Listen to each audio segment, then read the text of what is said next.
www.camerounvoice.com. La tribune du Cameroun. 14h16 ici à Montréal, 20h16 du côté de Paris, de Milan et bien sûr de Bruxelles. Vous êtes toujours à l'écoute de Sans Détour sur les ondes de CamerounVoice.com. Ce dimanche, Sans Détour est consacré à la situation sécuritaire du côté de l'Ukraine avec un cessez-le-feu qui, semble-t-il, ne tiendra pas longtemps à la route. Nous sommes en pleine analyse de la situation avec les implications sous-régionales. Et Jolébo, nous recevons notre troisième invité dans le cadre de cette édition consacrée à l'Ukraine. Oui, notre troisième invité, les auditeurs de Cameroun Voice le connaissent très bien. Il est le patron d'un think tank international qu'on appelle EOD. Il a organisé une mission internationale de monitoring du référendum d'autodétermination de Crimée en mars 2014. Il a participé à la conférence internationale Russie-Ukraine-Novorossia à Yalta en Crimée en août 2014 où il a été reçu par le président Pouchiline, aujourd'hui chef de la diplomatie. Il est connu pour son opposition viscérale à l'OTAN. Il a également, c'est un spécialiste également de la Libye, où il avait fait plusieurs missions du temps du vivant du colonel Kadhafi. En Syrie également, nous l'avons reçu déjà plusieurs fois sur nos antennes. Luc Michel, bonsoir.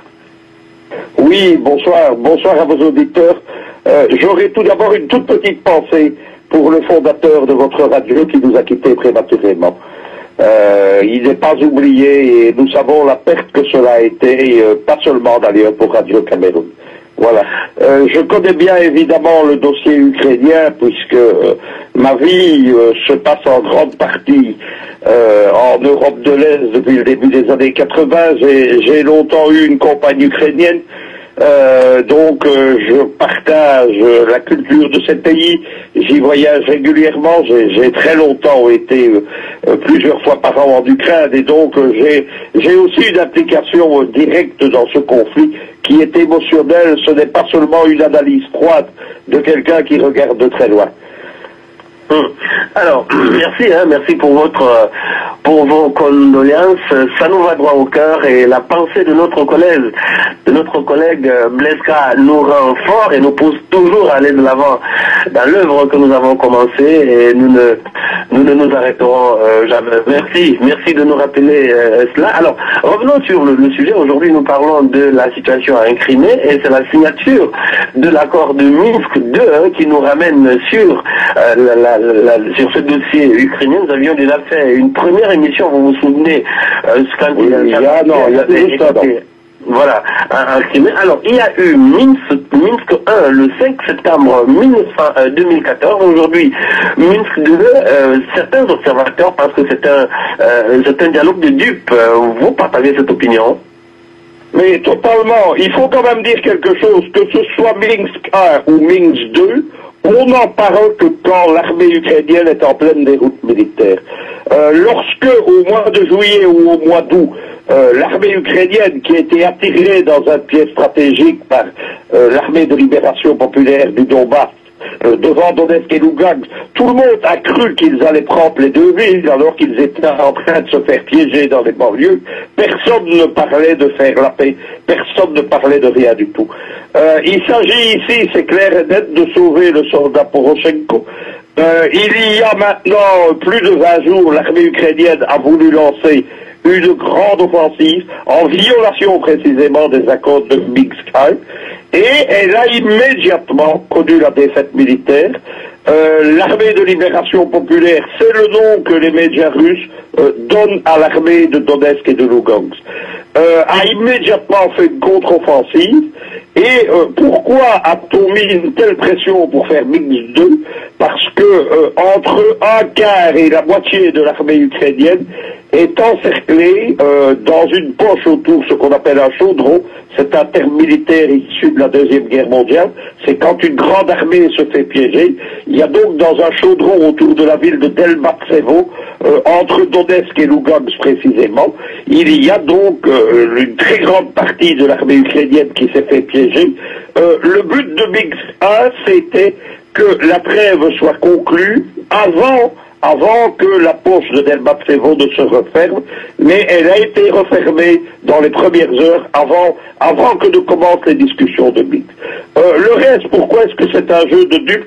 Moi j'ai dit que c'était le grand poker banqueur qui cachait les réalités du grand échiquier. Mais c'est ça, tout simplement parce que la sincérité n'existe pas chez aucune des parties. Il faut le dire clairement. Au moment où l'Union européenne dit qu'elle veut la paix, immédiatement l'encre est tête à Minsk le lendemain à Bruxelles. On annonce qu'on continue les sanctions contre la Russie. Il y a un parti de la guerre dans l'Union européenne avec les Polonais qui, eux, équipent déjà l'armée ukrainienne. Les Américains, Obama, ne sont pas partie prenante aux accords de Minsk, mais c'est eux les pyromanes. Ils sont déjà en train d'équiper l'armée de Kiev. Ils sont en train de la former. Il y a des dizaines de milliers de mercenaires occidentaux et de conseillers militaires en Ukraine. Et bon, il faut dire les choses aussi comme elles sont. Du côté des républiques de Donetsk et de Lugansk, on n'a pas très envie de faire la paix alors qu'on est en train de gagner militairement. La dernière chose qu'il faut comprendre, c'est que pour s'entendre, pour faire ce qu'on appelle en termes militaires la paix des braves, il faut qu'il y ait des braves. Tout d'abord, c'est pas ce que sont les Ukrainiens. Fabrice Béon vous a expliqué les problèmes psychologiques, la corruption de Kiev. Et moi j'ai dit que c'était les pieds nickelés du nom d'une célèbre bande dessinée française des années 30. C'est ça en fait, c'est une bande d'escrocs. C'est une bande de soudards, c'est une bande d'extrémistes, c'est une bande de banquiers véreux, comme le premier ministre Yatsenyuk, et donc il n'y a pas de sincérité. Dernière chose, pour faire la paix, il faut parler le même langage. Ces gens ne parlent pas le même langage. Je vais vous donner simplement un exemple pour qu'on comprenne bien de quoi il s'agit. Lorsque on parle dans les accords de Minsk du retrait des troupes étrangères, les Russes et les gens de la DNR et de l'ANR, pour eux, ce sont les mercenaires et les conseillers militaires de l'OTAN. Pour les gens de Kiev et l'Union européenne et les Américains, ce sont les soi-disant forces russes qui occuperaient le Donbass. Je vous dis tout de suite qu'il n'y en a pas. Il y a par contre des dizaines de milliers de volontaires, notamment des soldats professionnels comme les Cosaques, qui sont allés là-bas soutenir leurs frères de combat et soutenir donc les populations russes. Voilà pourquoi moi je ne donne pas une chance à Minsk. Deux, comme Minsk 1 n'a pas marché, et alors Minsk ensuite ne résout rien. Les questions fondamentales, elles ne sont pas comprises dans les accords. Tout d'abord, on ne parle pas de Delbatsevo. On ne parle pas du statut réel futur des deux républiques. C'est ça le problème. Poutine a évoqué la fédéralisation, on y reviendra, mais les Ukrainiens, eux, évoquent simplement des districts spéciaux et des élections pour rétablir l'ancien système régional ukrainien. Tout ça est une farce, évidemment. D'accord. Luc Michel, alors si vous semblez ne pas être optimiste sur les chances de succès de Minsk 2 après Minsk 1, alors selon vous, qu'est-ce qui va se passer? On entend déjà l'Union européenne a menacé d'accentuer les sanctions contre Moscou, et il y en a qui envisagent même l'hypothèse d'une guerre totale dans l'est de l'Ukraine. Alors qu'est-ce qui peut se passer si l'accord de Minsk 2 ne marche pas? Notre auditeur, notre précédente invité Gamandi Agorov disait qu'il n'y aura pas Minsk 3. Alors qu'est-ce qui peut se passer si Minsk 2 Non, c'est la vie aussi de Fabrice Béor, c'est le bien. Tout simplement parce que les gens de Donetsk et de Lugansk se sont fait rouler dans la farine à Minsk 1. Apparemment, ils sont partis pour la même chose, et le président de Donetsk, Zakharenko, a bien précisé que si cette fois-ci la trêve était violée par Kiev, il n'y aurait plus d'accord de Minsk 3. Maintenant, qu'est-ce qui va arriver? Je voudrais tout d'abord attirer votre attention sur le fait du vocabulaire qui est employé. Lorsqu'on dit la guerre totale, lorsque François Hollande dit ce sera la guerre, on ne parle absolument pas d'une troisième guerre mondiale. L'OTAN n'interviendra pas en tant qu'OTAN en Ukraine, puisque l'Ukraine n'en est pas partie. Lorsqu'ils évoquent une guerre totale, c'est une guerre dans toute l'Ukraine. C'est ce qui va probablement arriver. La deuxième chose, il faut quand même être réaliste. La guerre totale, elle est menée par la junte de Kiev depuis le mois de mai 2014 dans tout le Donbass. C'est eux qui ont choisi de lancer ce qu'ils appellent l'opération antiterroriste spéciale, qui fait de tous les gens de Lugansk et de Donetsk des terroristes. C'est eux qui ont choisi de bombarder les villes avec des armes interdites par les conventions de Genève et les lois internationales. Des munitions à fragmentation, par exemple, des missiles lourds, de l'artillerie lourde, tout ça est interdit. Donc la guerre totale, elle est déjà subie par le peuple du Donbass. Maintenant, qu'est-ce qui va arriver? C'est une dégradation de la situation, probablement une implication beaucoup plus importante, notamment des conseillers et des mercenaires américains, mais l'autre côté est parfaitement en mesure de faire face. Mais, dernière chose que je voudrais vous dire, c'est que depuis le début, les Américains veulent cette confrontation. Ils ne veulent pas la paix. Qu'est-ce qui les intéresse dans Kiev? C'est deux choses. C'est d'une part de creuser un fossé qui ne pourra plus jamais être comblé entre l'Union européenne et la Russie. Il faut revenir au fondement de la géopolitique. Si vous lisez le grand échiquier de Zbigniew Brzezinski, que dit-il? Il dit que le plus mortel danger géopolitique mondial pour la domination mondiale américaine, ce serait une union de l'Union européenne et de la Russie.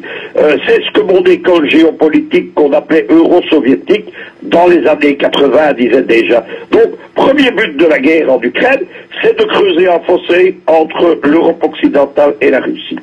Deuxième chose, c'est de permettre cette guerre économique et financière contre la Russie, parce que on en revient dans les fondements de la géopolitique. Les géopoliticiens américains identifient avec raison la Russie comme le seul compétiteur mondial réel à la domination américaine. Ils ont les mauvais souvenirs de l'Union soviétique, évidemment, et donc ils veulent absolument détruire l'économie russe, comme ils l'ont fait de l'économie soviétique dans les années 80, avec la course aux armements, avec les blocus économiques, etc. Dès le départ, on n'a pas de sincérité. Dernière chose, tous les dirigeants américains, qu'ils soient démocrates ou républicains, avec derrière eux ce qu'on appelle le lobby militaro-industriel, la majorité du Sénat, la majorité du Congrès, tous ces gens sont dans une logique de retour à la guerre froide. Raison de plus de ne pas vouloir la paix. Le reste que Minsk, c'est un prétexte militaire immédiat pour essayer de sauver cette importante partie de l'armée ukrainienne qui s'est fait piéger à Debaltsevo. Et deuxièmement, c'est un prétexte évidemment pour que les sanctions ne s'arrêtent pas. Les Européens occidentaux étant stupides, puisque ils sont en train de se tirer une balle dans le pied, les économies européennes sont fragilisées par les sanctions.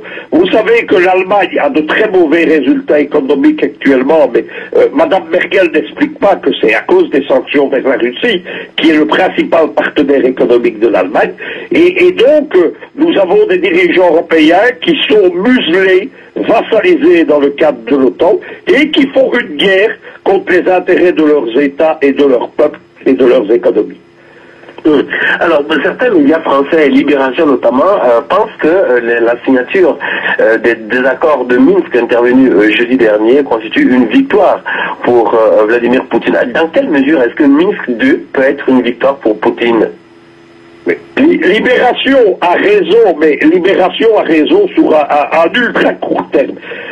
C'est une victoire tout d'abord pour une raison qui tient à la Crimée.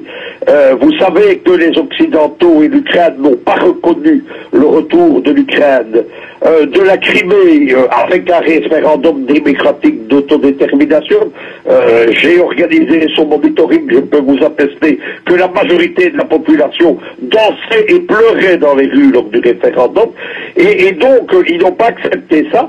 C'est la première grande conférence internationale où les Occidentaux n'ont pas parlé, ni même les Ukrainiens, du cas de la Crimée.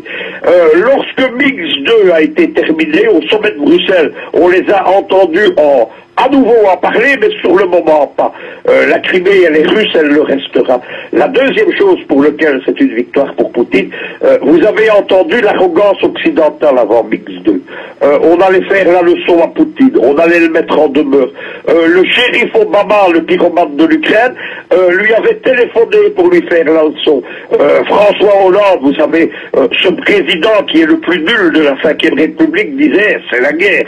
Mais à Minsk, c'est Poutine qui a dominé, qui a imposé son agenda, qui ne s'est pas laissé faire. On ne fait pas chanter Vladimir Poutine.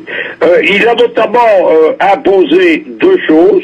Il a fait que, précisément, la pose de Delbatsevo n'est pas explicitement comprise dans les accords de paix, mais que les troupes qui y sont comprises sont tenues d'abandonner leurs armes lourdes. C'est fini pour eux.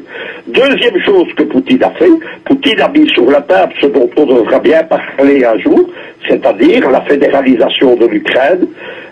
C'est la fin de l'État ukrainien unitaire. Mais tout cela, toute cette victoire est très relative, puisque demain matin, l'Union européenne va reconduire les sanctions contre la Russie, et parce que, comme je vous l'ai dit, comme l'ont dit tous les analystes, c'est un avis général, y compris dans les médias de l'OTAN, d'ailleurs, dans les analyses des instituts atlantistes, personne ne donne une chance à Minsk 2.